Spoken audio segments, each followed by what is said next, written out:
یہ بڑا عجیب و غریب واقعہ.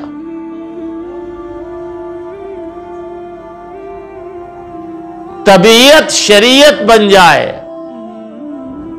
غیر شرعی باتوں سے طبعی نفرت پیدا ہو جائے. ابھی سمجھ میں نہیں آیا. جو باتیں دین کی نہیں ہیں، خلاف شرع ہیں، مزاج ان کو پھینک دے، مزاج ان کو الگ کر دے، مزاج ان کی طرف توجہ نہ دے. ایک واقعہ سن لو. حضرت مولانا شاہ عبدالسلام حسوی رحمت اللہ علیہ، جو ہمارے پردادا کے شیخ تھے، فتح پور ہسوا کے رہنے والے تھے، اور ہمارے پردادا کماسن ضلع باندہ میں تحصیلدار تھے. اس زمانے کا تحصیلدار جو ہوتا تھا وہ آج کے گورنر سے بڑا ہوتا تھا.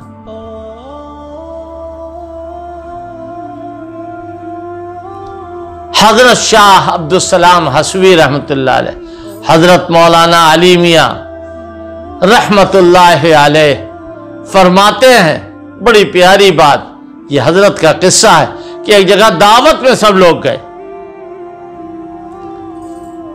اور حضرت شاہ عبدالسلام حسوی رحمت اللہ علیہ کی دعوت تھی، باقی لوگ سب طفیلی تھے، حضرت کے ساتھی تھے.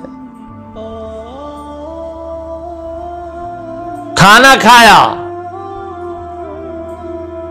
اس زمانے میں اور آج بھی لکھنؤ اور اطراف لکھنؤ میں کھیر کو تشتری میں جما دیا جاتا ہے، وہ ٹھنڈی ہو کے جم جاتی ہے. حضرت نے کھانا کھایا. کھانا کھانے کے بعد کسی نے کہا کھیر حضرت آپ نے نہیں کھائی، اس کو بھی تناول فرما لیجئے. حضرت نے فرمایا میرا جی نہیں چاہ رہا. پھر کہا حضرت کچھ کھا کے دیکھیے. فرمایا میرا جی نہیں چاہ رہا، میں نہیں کھاؤں. کوئی صاحب جلد باز قسم کے بیٹھے ہوئے تھے، انہوں نے سوچا کہ حضرت تو جب کھائیں گے ہم تو شروع ہی ہو جائیں. تو انہوں نے انگلی سے کھرچنا شروع کیا.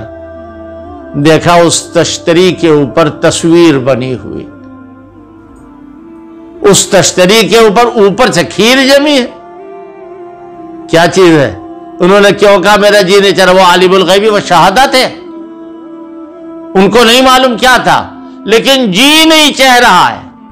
کھیر جیسی چیز میٹھی دودھ والی، اس کے کھانے کا جی کیوں نہیں چاہ رہا ہے؟ وہی بات، طبیعت کے اندر شریعت آ گئی ہے، اور شریعت کو طبیعت کے تابع نہیں کیا بلکہ طبیعت کو شریعت کے تابع کیا.